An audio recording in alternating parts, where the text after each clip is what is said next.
Recently, ex-Prime Minister of Australia, Kevin Rudd, has been on a tear against the Murdoch media, and rightly so. The News Corp empire has a tight hold over a majority of Australian print media and a firm establishment in digital media. But while Rudd's campaign against Murdoch is warranted, it glosses over a decent chunk of Australian media that deserves just as much criticism and further demonstrates the need for an inquiry into media diversity.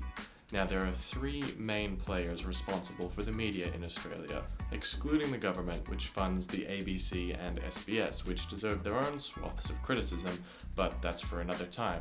What we're focusing on here are the figureheads behind Australia's corporate media. So, let's start with the basics. We all know Murdoch and News Corp, responsible for papers like The Australian, The Herald Sun, The Daily Telegraph. Combined, Murdoch owns about 60% of print media in this country and has recently achieved the appalling statistic of most popular news program in the country via Sky News, which is quite a bit to be concerned about, especially considering his print media occupies a majority of the top 25 most read newspapers in the country. So in terms of popularity, the News Corp message is being disseminated to an incredibly wide audience across print, television, and social media. But let's leave Murdoch alone for now. Rudd has that area under control, and he's already made a strong point about the company's bias toward the Liberal Party. Instead, let's turn to 7 West Media. Not much surprise in the stations that they operate. 7 Network, 7 HD, 7 2, etc. Programs include 7 News, Sunrise, and The Morning Show as examples.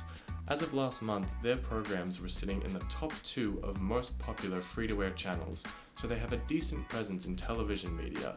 In terms of countrywide print media, they have West Australian Newspaper Holdings, which obviously runs the West Australian newspaper, another in the top 25 of most read papers in the country, as well as 23 other regional newspapers and magazines. So while they have a good amount of readership, they aren't competitors with Murdoch in terms of threatening a monopoly. And without wanting to say that's by design, it'll be good to take a look at what's going on behind the scenes. The parent company of 7 West Media is 7 Group Holdings, whose parent company is Australian Capital Equity, whose Wikipedia link diverts directly to Kerry Stokes, just in case it wasn't clear who's in charge. Subsidiaries of Kerry Stokes' business ventures involve a 29% stake in Beach Energy, a gas and oil exploration and production company, Pacific Magazines, once owned by the Murdoch family. Oh, and he also has a 33% stake in Sky News Australia, again owned by Murdoch. So you can't really go after Murdoch without going after Stokes. Coincidence? Well, it seems clear that these two media enthusiasts have a history of using the Liberals to their advantage, but there is still the third culprit to discuss.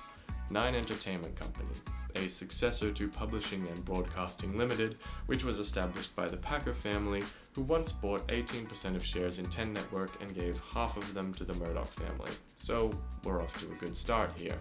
Yeah, no points for guessing the channels operated by Nine Network, 9 Gem, 9 HD, etc., running programs like 9 News, A Current Affair, and 60 Minutes, that first one ranking both 3rd and 4th in most popular free-to-air television, by the way.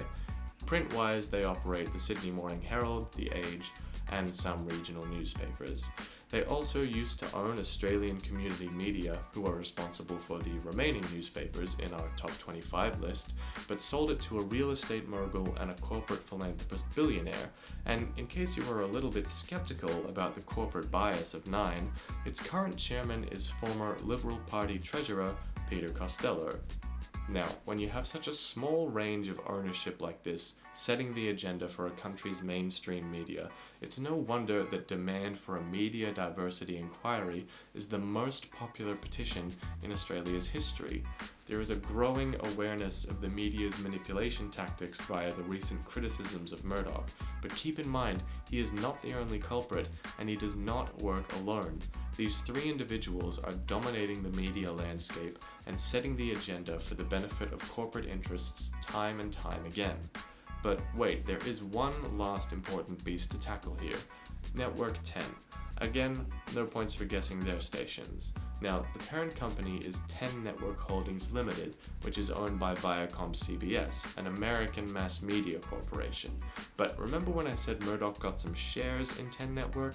Well, in 2012, Lachlan Murdoch was appointed chairman, retiring in 2014 to join News Corp, but it doesn't stop there. Still a major shareholder, Murdoch attempted to merge assets for a majority of shares with Bruce Gordon, whose son is now the current chairman of 10 Network, but got beaten out by CBS. But in case you thought foreign ownership of a media company might somehow avoid a Liberal Party bias, here is Network 10's The Project panelists discussing dinner plans with a former Liberal Prime Minister on live television.